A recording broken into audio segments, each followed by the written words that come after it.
Mateus 7, de 13 em diante, deixa o dedo aí, a gente já vai olhar para ele com mais detalhes.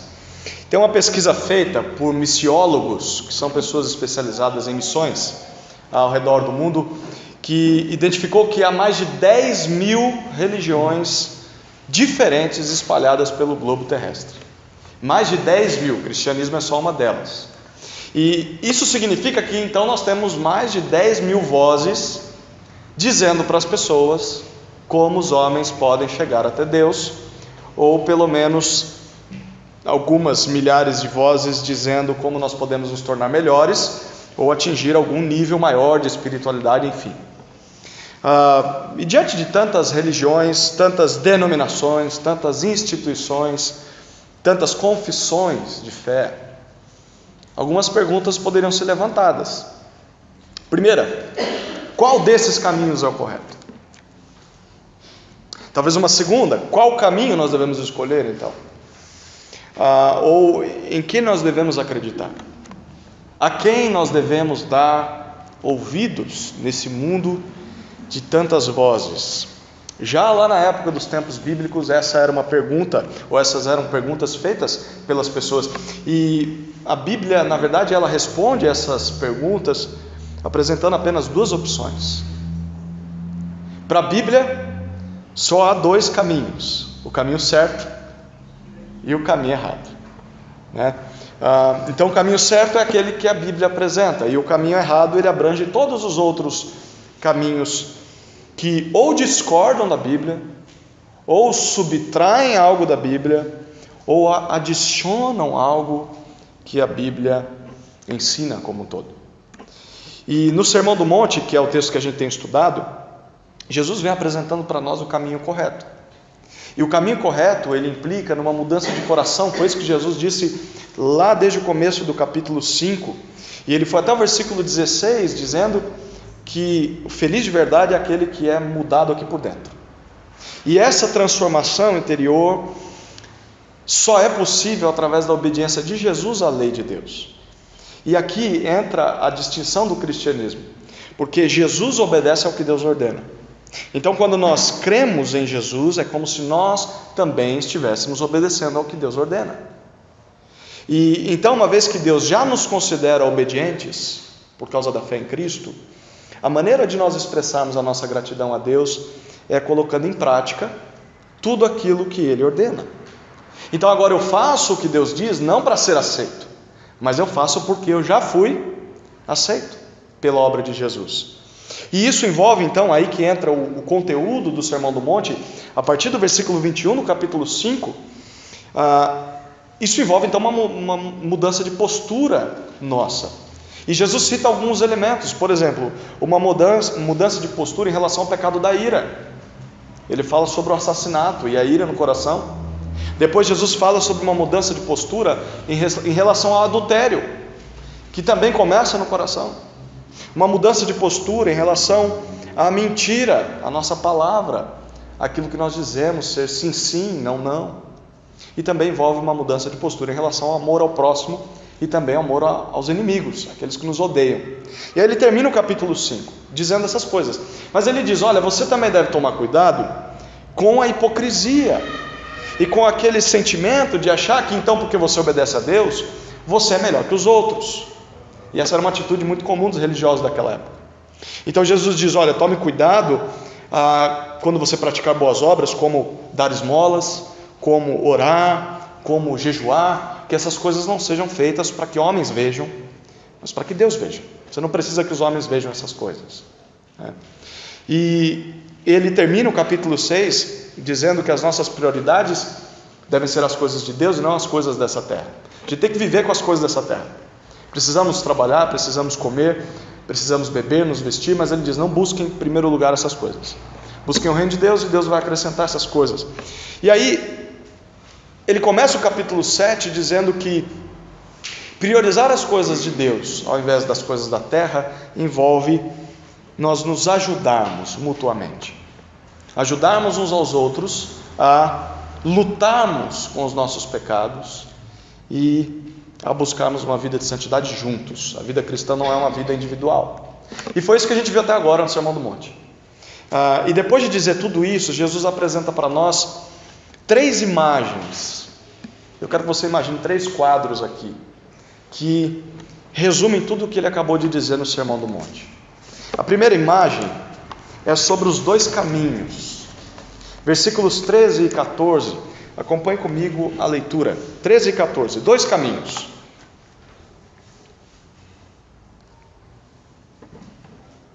Entrai pela porta estreita, porque larga é a porta e espaçoso o caminho que conduz à perdição. E são muitos os que entram por ela. Pois a porta é estreita e o caminho que conduz à vida apertado. E são poucos os que a encontram. Primeira imagem, primeiro quadro aqui, 2 caminhos. Jesus dá uma ordem: entrai pela porta estreita. E a ideia aqui é de um portão pequeno, um portão apertado.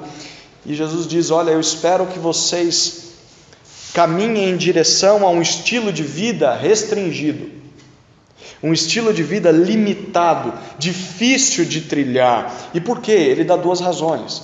A primeira razão, ainda no verso 13, porque a porta larga, ela conduz à perdição.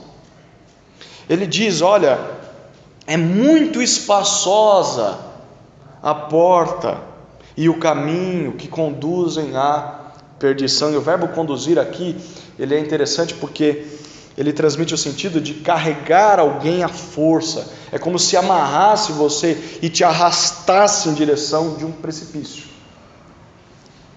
E essa é a ideia que Jesus está transmitindo. Olha, a porta e o caminho mais largos, eles são mais fáceis de se seguir, mas eles são uma armadilha que te empurram para a destruição. E são, ele diz, muitos os que entram ou são arrastados por essa porta. Mas a segunda razão de entrarmos pela porta estreita, a primeira é porque a porta larga conduz à perdição. A segunda está no verso 14, porque a porta estreita é que conduz à vida. Perceba, no verso 14 nós lemos o mesmo verbo, conduzir. E a ideia é, olha, a porta e o caminho estreitos são aqueles que te arrastam para a vida. E são muitos que encontram esse caminho? Não, são poucos os que encontram esse destino, encontram a vida. O que Jesus está querendo dizer com essas 2 imagens aqui? Há 2 caminhos que nós podemos seguir. Ou você está em um caminho, ou você está em outro caminho. Tem o caminho estreito e tem o caminho largo. O caminho estreito é aquele caminho mais custoso. É aquele caminho que vai exigir sacrifícios, que restringe a sua vida, que é mais difícil de ser seguido. E que caminho é esse? Obviamente, se você olhar para todo o restante do Sermão do Monte, você descobre. É tudo que Jesus já disse até agora. É você crer e seguir a Jesus Cristo. Esse é o caminho estreito, custoso. Mas o caminho largo é aquele caminho mais convidativo, mais espaçoso, aquele que acomoda a multidão. Você se sente bem nele. É aquele que faz você se permitir levar uma grande bagagem. Então você pode carregar pecados, você pode carregar desejos mundanos, não tem problema, esse caminho permite que você faça isso. É viver sem dono, viver sem preocupações nesse mundo. Eu faço o que eu quero. Mas Jesus diz que há também 2 destinos. Você não pode escolher o caminho curto ou o caminho estreito e achar e querer que você tenha os resultados do caminho longo. E também não dá para escolher o caminho longo achando que você vai ter os resultados do caminho estreito. Jesus diz: olha, a vida e a perdição são o resultado desses caminhos. Primeiro, se você pensar no caminho estreito, apesar de custar caro, esse é o que conduz à vida eterna ao lado de Deus.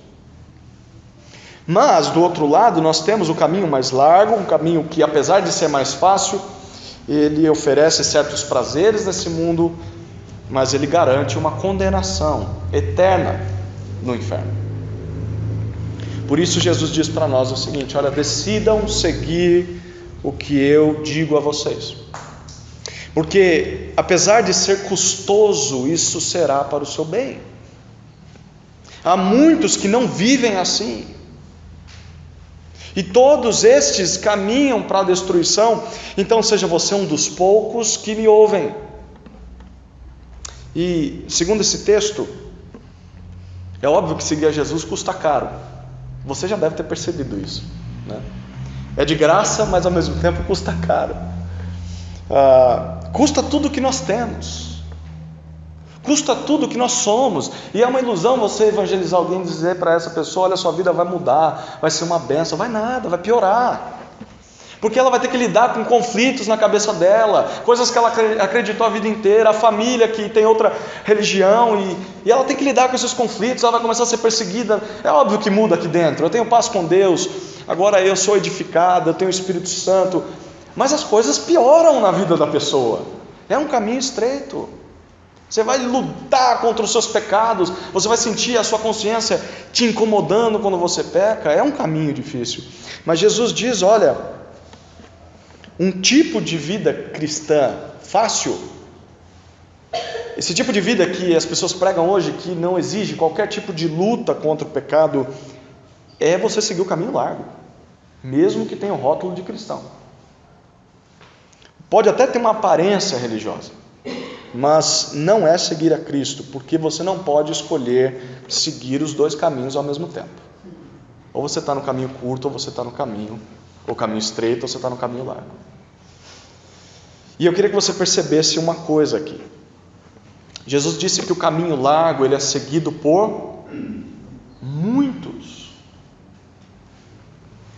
Perceba que nem sempre a maioria tem razão. A maioria nem sempre tem razão. E não é só porque todo mundo faz que nós devemos seguir a multidão, como diziam nossas mamães, né? Você não é todo mundo, então você não vai fazer o que todo mundo está fazendo. E é isso que Jesus está dizendo. Por isso, se você não quer ser destruído e você quer alcançar a vida, você precisa decidir por um estilo de vida estreito, apertado, restringido em relação ao pecado e à santidade. É uma decisão que só você pode tomar por si mesmo. Por isso que Jesus convida cada um de nós a fazer isso. Decida. E aí vem uma segunda questão aqui, é que se você acha que já fez essa decisão alguma vez na sua vida, esse texto então te desafia a se avaliar. Avaliar se de fato a sua maneira de viver, ela está sendo estreita ou ela está sendo larga. Não basta apenas você achar que segue o caminho de Jesus. É preciso você viver esse caminho na prática. Então, eu queria te convidar a se avaliar. A sua maneira de viver, ela é igual à maioria dos descrentes? Os seus hábitos, a sua postura, as suas reações. Você se sente arrastado pelo pecado, como se tivesse amarrado pelo pecado e não tem como sair do pecado? Você não se vê longe da libertinagem? Eu não consigo parar de pecar. Ou será que a sua postura é uma postura de privação, de restrição, de luta contra o pecado? Você se preocupa com a santidade? Você faz parte dos muitos ou você faz parte dos poucos? É algo que só você pode responder para si mesmo. Essa é a primeira imagem, o primeiro quadro aqui, os dois caminhos. A segunda imagem nós temos as duas árvores. As duas árvores. Olha os versículos 15 até 20, o que Jesus nos diz.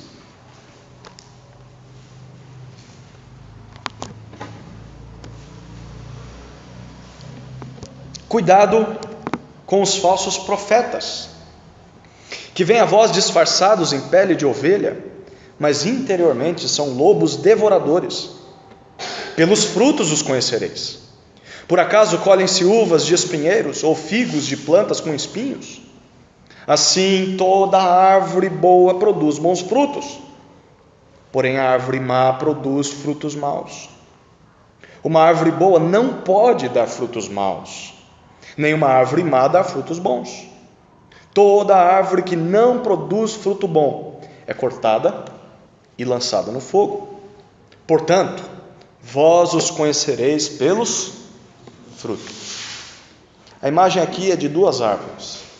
Jesus parece mudar de assunto, mas na verdade ele continua na mesma ideia de seguir um dos dois caminhos possíveis, ou o caminho certo ou o caminho errado. E Jesus alerta: olha, cuidado com os falsos profetas. Essa expressão, essas duas palavrinhas, falsos profetas, é uma tradução literal de um termo grego que traz a ideia, literalmente no grego estaria assim: pseudo-profetas. É uma só palavra. Você já deve estar imaginando o que isso significa, né? A palavra pseudo é falso, que engana, uma ilusão. Então Jesus está dizendo: olha, falsos profetas são homens que se intitulam servos de Deus, mas eles são mentirosos. Eles não passam de impostores, de farsantes. E Jesus descreve eles com um pouco mais de detalhes, ainda no verso 15. Ele diz: eles se disfarçam de ovelhas e eles se aproximam do rebanho. Então eles são descrentes que fingem ser crentes, mas por dentro, ele diz, são lobos vorazes, devoradores. A palavrinha aqui é roubadores. E aqui a ideia é justamente de que eles são pessoas gananciosas, pessoas ferozes, violentas, que fazem de tudo para ganhar vantagem sobre os outros. Então, falsos profetas são lobos vestidos de ovelhas, que usam o ensino para devorar, para abocanhar as suas ovelhas, os seus ouvintes, e roubar tudo que eles têm. Parece um pouquinho com os dias de hoje, né? Tá bom, é preciso tomar cuidado com esse tipo de falso crente. Mas como é que eu posso reconhecer alguém assim? Uma vez que nós não podemos ver o coração, né? Jesus diz, por dentro eles são lobos vorazes, mas eu não consigo ver dentro, eu só vejo fora. Mas Jesus diz, mas há uma maneira de você reconhecê-los. Versículo 16 é pelos frutos. Pelos frutos você vai identificá-los. E para explicar isso, Jesus usa essa imagem então das duas árvores. Ele diz do verso 16 até 19, ele fala: não é possível que uma árvore boa produza fruto mau e vice-versa, ou uma árvore que produz um fruto X, uma árvore X produz um fruto Y, ela vai produzir o fruto X, não tem como. Uma laranjeira não tem como produzir maçãs, e uma macieira não tem como produzir uvas. Então ele diz: se o coração de um homem é sujo pelo pecado e ele segue pelo caminho largo e não pelo caminho estreito, uma hora ou outra, isso vai ser evidenciado e visto pela maneira com que ele vive. Mesmo que ele pregue o contrário, a vida dele vai mostrar o contrário, vai mostrar que ele está no caminho largo. E é por isso que Jesus conclui no verso 20, que se nós olharmos para os frutos da vida das pessoas, nós seremos capazes de identificar os falsos profetas, que obviamente nos ensinarão a seguir o caminho mais largo de se viver. Os falsos profetas ensinam isso. E com esse texto aqui fica uma coisa muito clara e óbvia, que segundo Jesus, nem todos os que se dizem profetas são profetas genuínos. Já parou para pensar nisso? Nem todos que dizem que tem uma palavra de Deus na sua boca são, de fato, boca de Deus. Há a possibilidade e a realidade de homens que sejam inimigos do Evangelho, se vistam de mestres cristãos para conduzir os cristãos ao erro. Por isso, segundo Jesus, nós devemos estar atentos a esses homens e tomar cuidado, ter muita atenção em relação a quem nós damos ouvidos. A quem você tem ouvido? Seja na igreja, seja em casa, seja na internet, seja uma leitura, seja um livro, seja a novela, seja o filme, o que está doutrinando você? Preste muito bem atenção, porque falsos profetas ensinam o caminho largo, mesmo que os ensinos deles pareçam ter uma aparência religiosa, bonitinha, cheirosinha, toda, nossa, o negócio é tão bonito aquilo. Tome cuidado. Esses homens contradizem aquilo que Jesus ensina, eles mandam aquilo que Deus nunca ordenou e eles permitem o que Jesus proíbe. Eles gostam de inventar novas doutrinas, eles fogem da palavra de Deus. Eles recorrem a sonhos, a experiências pessoais. Olha, eu fui até o quinto céu, olha, eu desci no inferno, matei o diabo, voltei aqui, tenho uma história para contar para vocês. Olha, eis que te revelo, eis que te digo. E homens que negam a Escritura. Sabe aquele tipo de gente que está doida para inventar uma nova doutrina? Olha, em 2000 anos de história, com os grandes mestres que nós tivemos na história, ninguém nunca viu isso. Eu vou ler a Bíblia de uma maneira diferente, vocês estão todos enganados, todo mundo foi para o inferno porque ninguém sabia o que eu sei agora. Tome cuidado com esses homens. E como que nós podemos identificá-los? Jesus diz, olha, você vai avaliar não somente o que eles ensinam, mas você avalia principalmente a vida deles. Olha que fantástico. O que Jesus está dizendo é, antes de ouvir, você deve primeiro ver. Você deve observar como é a vida do ministro. Então, se a conduta dele, ela não condiz com aquilo que Jesus ensina, e Jesus ensina a verdade, então o que ele tem para dizer não nos interessa. Se a vida dele não condiz com a verdade, o que ele tem para dizer não interessa, mesmo que seja a pessoa mais famosa, mais importante desse Brasil ou desse mundo. Nós devemos fugir de pessoas que ensinam o caminho largo, aquela maneira cristã, entre aspas, de viver de maneira pecaminosa. Não, isso aí não é pecado não, meu irmão, vem para a minha igreja, que aqui o negócio é mais light, aqui a gente não é tão radical, tão fundamentalista. Cuidado.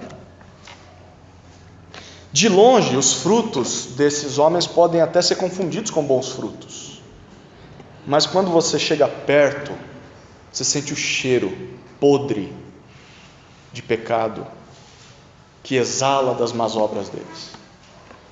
Nenhum falso profeta consegue enganar as pessoas por muito tempo, só engana falso crente. Por essa razão nós devemos buscar conhecer pessoalmente aqueles que nos ensinam a palavra de Deus. Isso aqui é uma aplicação para vocês mais do que para mim, porque é eu que estou ensinando todo domingo vocês aqui, eu e Samuel. Como igreja nós devemos ver como os nossos mestres são em casa, como eles são com a família, como eles são com a esposa, como eles tratam os filhos, como eles lidam com pessoas diferentes na rua, no mercado, no trabalho, como é que eles são no trânsito, como eles são no futebol, como eles reagem à pressão, como eles reagem à oposição, à desilusão. Porque é nosso papel como igreja, agora eu me coloco como ovelha também no meio de vocês, é nosso papel como igreja nos protegermos do falso ensino. E para isso nós devemos nos proteger dos falsos mestres. Se eles não passam no teste dos bons frutos, então o que eles têm a ensinar para nós não será útil. Então, para escolher pastores, para escolher líderes, pregadores, nós precisamos constantemente avaliar as suas vidas, para ver se o que eles dizem condiz com a verdade e com as suas práticas. É óbvio então que se nós temos líderes que produzem bons frutos, nós podemos e devemos então ouvir o que eles ensinam, desde que ensinem a verdade. Esse é o segundo quadro, a segunda imagem. Vamos agora para a terceira. A terceira imagem que Jesus usa é dos dois destinos. Primeiro, os dois caminhos. Segundo, as duas árvores. Terceiro, os dois destinos. Olha os versículos 21 até 23, o que nos dizem.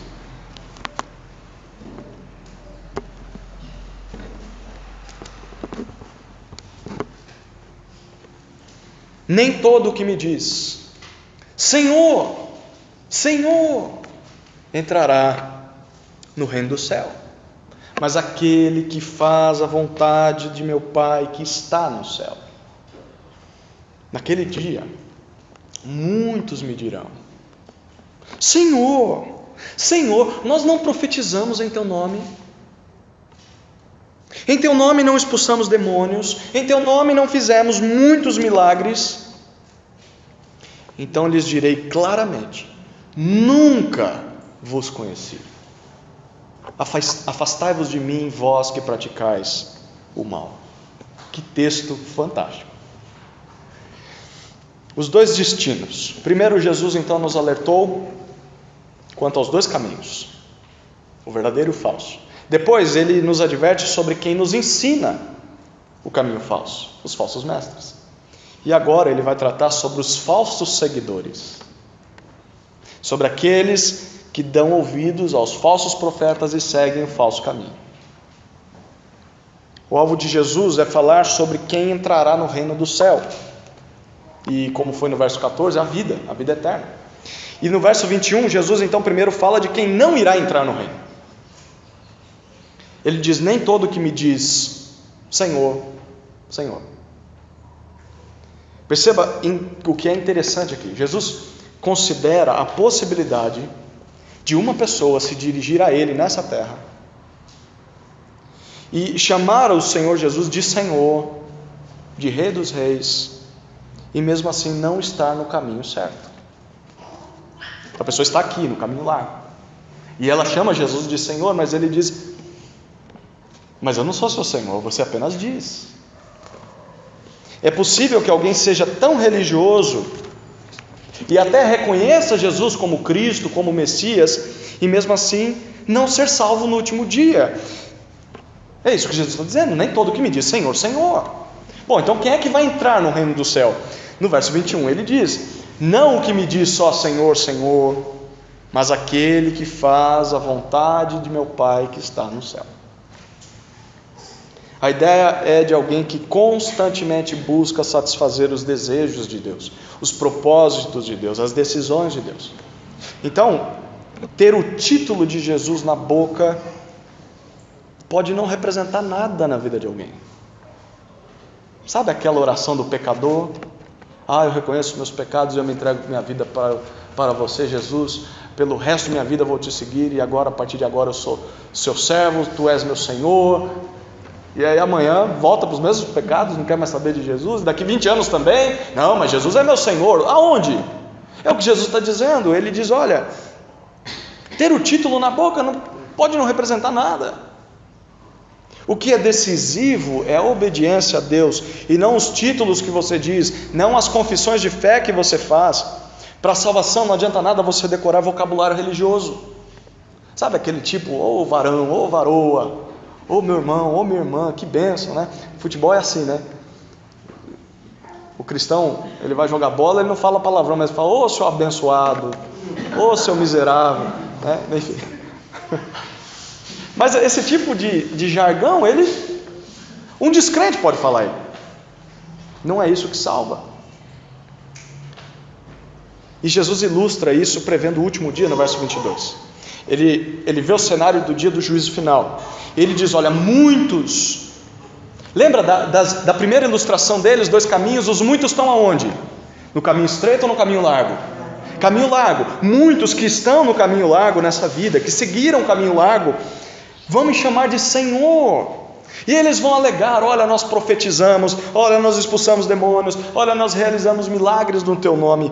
E ele diz: olha, apesar de terem vidas mergulhadas no erro, mergulhadas no pecado, eles vão se utilizar do que eles fizeram de bom ou de religioso para tentarem ser aceitos por Jesus. E Jesus diz: olha, verso 23, mas eu vou afirmar para eles, e a palavrinha aqui que ele usa é homologar. Quando você homologa alguma coisa, você está ratificando, você está atestando, está colocando um selo oficial. É minha palavra final, é minha decisão sobre isso. Eu vou dizer abertamente: eu nunca os conheci, eu nunca tive familiaridade com vocês, eu nunca tive intimidade, nós nunca fomos íntimos, apesar de vocês estão dizendo aí que fizeram muitas coisas. Portanto, se nós nunca tivemos intimidade enquanto você estava vivo, se afaste de mim. E Jesus diz: aqueles que praticam o mal vão para longe do Senhor pela eternidade. E essa é a explicação sobre quem são esses homens ou mulheres que durante as suas vidas seguiram o caminho longo, o caminho largo, e deram ouvidos aos falsos profetas. Ele diz: olha, eles foram pessoas que enquanto viviam praticavam o mal. É isso que ele diz no finalzinho do verso 23, vós que praticais o mal. O estilo de vida deles era a prática do mal. Eles faziam algumas coisas boas de vez em quando, mas o mais da vida deles era mal. E é interessante porque essa palavrinha aqui se refere não só a pecado ou a iniquidade, talvez esteja assim na sua versão, mas é um termo que traz a ideia de viver de modo contrário à lei de Deus. É uma palavrinha que traz a ideia de anomia, que é não a lei. Eu não quero saber de leis, eu não quero saber de regras, eu vivo do meu jeito. apesar de ser religioso. Então Jesus, ele diz: não tenho parte com quem diz me conhecer, com quem me chama de Senhor, e até com quem faz coisas extraordinárias em meu nome, mas não vive de acordo com o que eu digo. Eu não tenho parte nenhuma com gente assim. Isso não significa que o que essas pessoas dizem que fizeram é algo falso. Jesus não está dizendo: não, vocês não fizeram milagres. Ele só diz: vocês vão dizer que fizeram. Vocês vão dizer que expulsaram demônios, que profetizaram em meu nome, mas essas declarações são insuficientes para a salvação de vocês. O que vocês fizeram é insuficiente para salvá-los. Então, segundo Jesus, realizar um milagre salva alguém? Não, não salva alguém. Profetizar salva alguém? Não. Expulsar um demônio salva alguém? É sinônimo de comunhão com Deus? Não é sinônimo de comunhão com Deus. Tudo isso significa então que é possível a uma pessoa chegar bem perto das coisas espirituais. É possível. Mas sem ao menos experimentar sobre a verdade espiritual essencial, que é a salvação em Cristo Jesus. Porque a aparência de religiosidade não significa necessariamente que alguém irá para o céu. Só dizer que Jesus é o seu Senhor não basta. Só repetir aquela frase ou aquilo que o pastor manda não é suficiente. É preciso ser alguém que faz a vontade do Pai.